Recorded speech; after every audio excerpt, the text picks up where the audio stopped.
Olha só, eu queria falar aqui com vocês sobre um assunto. A gente vai fazer até um recorte dessa parte, tá?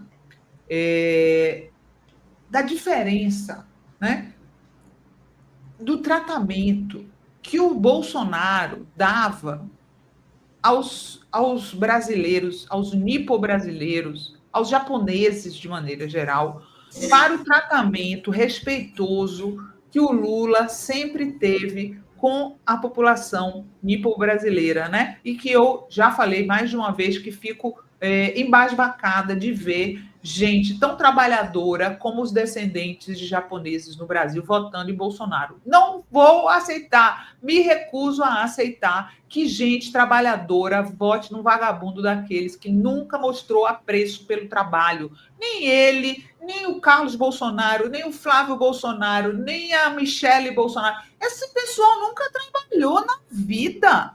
Então, um brasileiro trabalhador que trabalha desde novo, desde jovem, né? Como são os descendentes de japoneses no Brasil, me indigna ver eles votando no Bolsonaro. Né? Por quê? Por que uma pessoa trabalhadora, honesta, votaria num vagabundo que nunca fez nada na vida, saiu do único emprego que ele teve, que era militar, desonrado pela porta dos fundos do Exército? Uma pessoa honrada, digna e trabalhadora, não faz sentido ela votar em Bolsonaro. Não faz sentido, não vou aceitar nunca, tá? E aí eu lembrei, e hoje vou mostrar para vocês, como é que o Bolsonaro tratava as pessoas orientais, né? Então, ele encontrou um rapaz, feições orientais, no aeroporto de Manaus, já era presidente, e o que é que ele fez? Ó, bota o vídeo aí, Tati. Obrigado. Tudo pequenininho aí?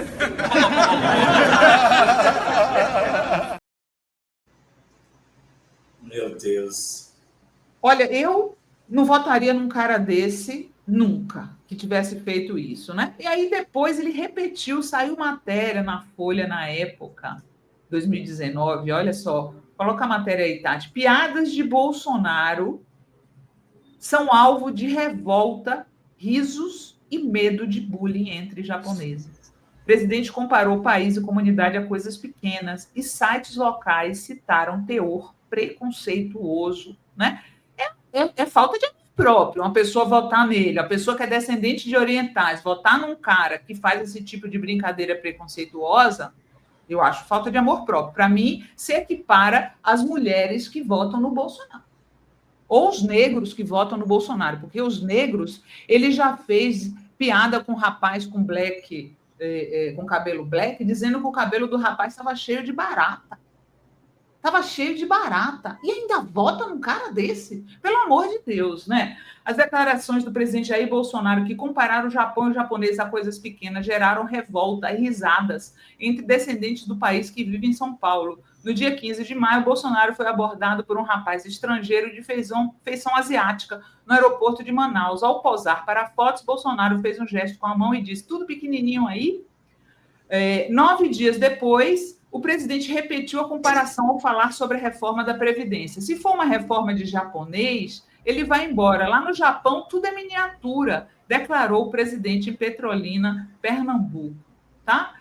Procurados pela Folha, representantes da comunidade japonesa em São Paulo se dividiram.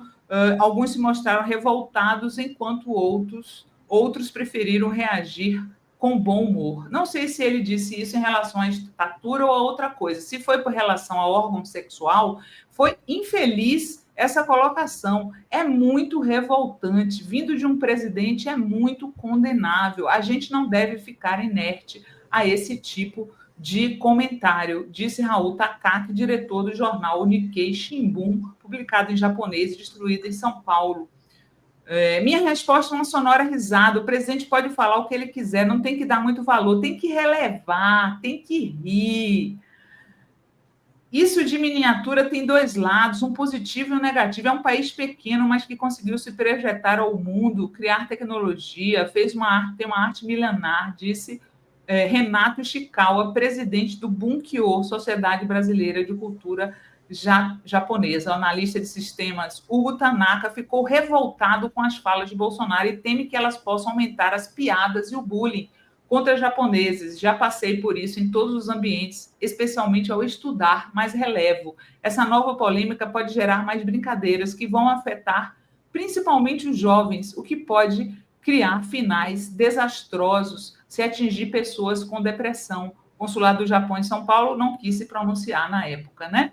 E aí a gente compara, né? Não fui eu que criei a polarização, não, e eu vou comparar sim. A gente compara com o respeito que o Lula sempre demonstrou pelas pessoas japonesas, descendentes japoneses. Não podemos esquecer que um dos melhores amigos do Lula, o Luiz Gusquem, né, já falecido, era descendente de japoneses. O Gusquem era braço direito do Lula. O presidente do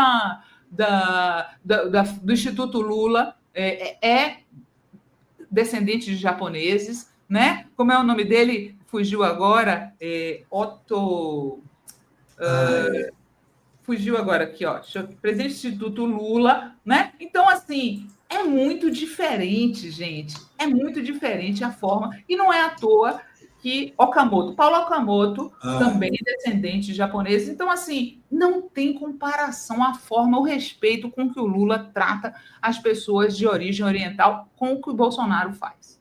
Tá? Não tem. E o resultado a gente viu nessa viagem ao Japão, que foi um sucesso, né? Aeronaves compradas pela Embraer. Olha só, deixa eu ler aqui para vocês, ó.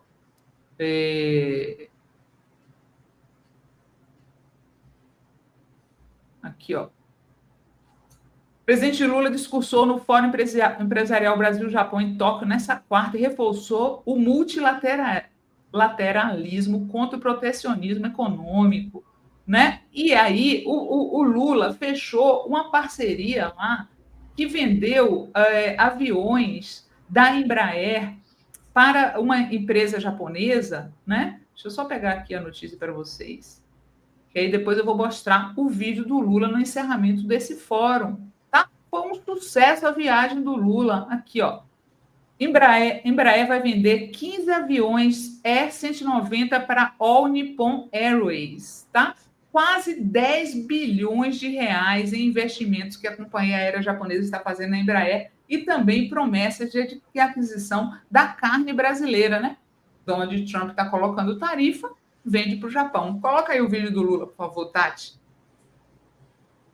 Nós temos que primeiro brigar muito pela democracia. A democracia corre risco no planeta com eleição de extrema-direita negacionista que não reconhece sequer vacina, não reconhece sequer a instabilidade climática e não reconhece sequer partidos políticos, sindicatos e outras coisas. E a negação da política não trará nenhum benefício para a humanidade. Inclusive, os negacionistas não querem sequer atender o cumprimento do protocolo de Kyoto. A segunda coisa é que nós precisamos defender muito bem e com muita força o livre comércio. Nós não podemos voltar a defender o protecionismo. Nós não queremos uma segunda guerra fria. O que nós queremos é comércio livre para que a gente possa definitivamente fazer com que nossos países se estabeleçam no movimento da democracia, no crescimento econômico e na distribuição de riqueza. Outra coisa que nós não podemos esquecer, primeiro-ministro, é a manutenção do multilateralismo. É muito importante a relação entre os países, é muito importante a relação política, é muito importante a relação entre universidades, é muito importante a troca de experiências científicas e tecnológicas, é muito importante a relação entre os sindicatos, é muito importante a relação entre os partidos políticos e, sobretudo, é muito importante a relação entre os povos. Isso é que é presidente, não é aquela porcaria que a Michelle tem em casa, hein, Marcelo? Não, totalmente, nem se compara. Tem um outro detalhe dessa viagem do presidente Lula muito importante ao Japão, que é a primeira vez desde 2019 que o imperador recebe um chefe de Estado. Né? Ele saiu em 2019 para receber o Trump e agora recebeu o Lula só. 2019, 2025. Acho que isso diz muita coisa, né? A figura... e foi recebido ainda com a aquarela do Brasil. prepararam a recepção, não é que só receberam, prepararam. Aí depois teve uma recepção do imperador e da imperatriz, um jantar, onde Lula também discursou. Isso é uma coisa raríssimo, gente. O imperador abrir a sua casa para um chefe de Estado, mas ele quis receber o Lula. Isso O que você acha, Marcelo, de um presidente que comenta piada étnica com uma pessoa, gente? É o cúmulo da baixaria ou não é? Eu estou exagerando. Não, mas a extrema-direita, ela é isso, ela é racista, ela é misógina, LGBTfóbica, né? Como você comentou, como que pode a comunidade nipo, né, votar na sua maioria no Bolsonaro, LGBT votar na extrema-direita, no Bolsonaro, pessoas negras? Por que isso? Porque aquela piada do Bolsonaro ela é racista. É um estereótipo. É igual quando o Bolsonaro fala dos arrobas dos negros. Lembra, Sinara, na campanha? Sim. Conheci lá os quilombolas que não pesavam 20 arrobas, preguiçosos, que não trabalhavam. Racista. Sabe? Assim, é tão distante que comparar é até um insulto, né, com Lula, né? Quando a gente... É um insulto. Não é um insulto, porque... E não é à toa que é o imperador que recebeu, gente. Eu acho que tem que levar... Até os comentaristas da imprensa liberal estavam falando, nossa, o imperador, jantar, a imperatriz recebeu... Porque você sabe que a cultura japonesa, eles têm essa individualidade muito forte. Um amigo meu, ele é casado com um japonês, aí ele conta da experiência dele do Japão, gente, no metrô, lotado e um silêncio absurdo. Eu pensei, nossa, Marcelo, era muito estranho, porque o metrô estava cheio e silêncio. Entende? E o imperador abriu sua casa para o Lula, não para o Bolsonaro. A porcaria, né, Sinara? Aquela porcaria que a Michelle tem em casa. Gente, a gente vive outra era, a era do respeito ao próximo, né? Não tem realmente comparação possível, mas fica aí a dica para o pessoal de ascendência japonesa, próxima vez que votar, pensar em quem é que respeita as tradições, a história e principalmente o histórico de trabalho deles, tá? De trabalho, porque se há uma coisa que sempre houve, que foi associado aos japoneses, é a capacidade de trabalho, né, Marcelo? Trabalho e inteligência, né? Desde criança, com os cálculos, sempre foram associados ao trabalho, à inteligência, à educação. Um povo extremamente educado. Lá, eu nasci numa região ali da Vila Prudente com muitos japoneses. Lá na Vila Prudente, na Zona Leste de São Paulo, gente, tem muitos vilarejos de japoneses. Não sei por quê, mas é uma região da Zona Leste que concentra muitos japoneses. Sempre maravilhosos, educados, assim, incríveis, né? Que não combina com esta porcaria, que faz a piada mais idiota, infantil, sabe? Então, gente, por favor, amigos japoneses maravilhosos, sabe? Não combina com vocês isso. Não combina. Foi o que eu falei para a querida fornecedora de café lá da Ceasa. Eu falei assim, desculpa, mas esse cara não combina com vocês. Não combina, tá? É isso.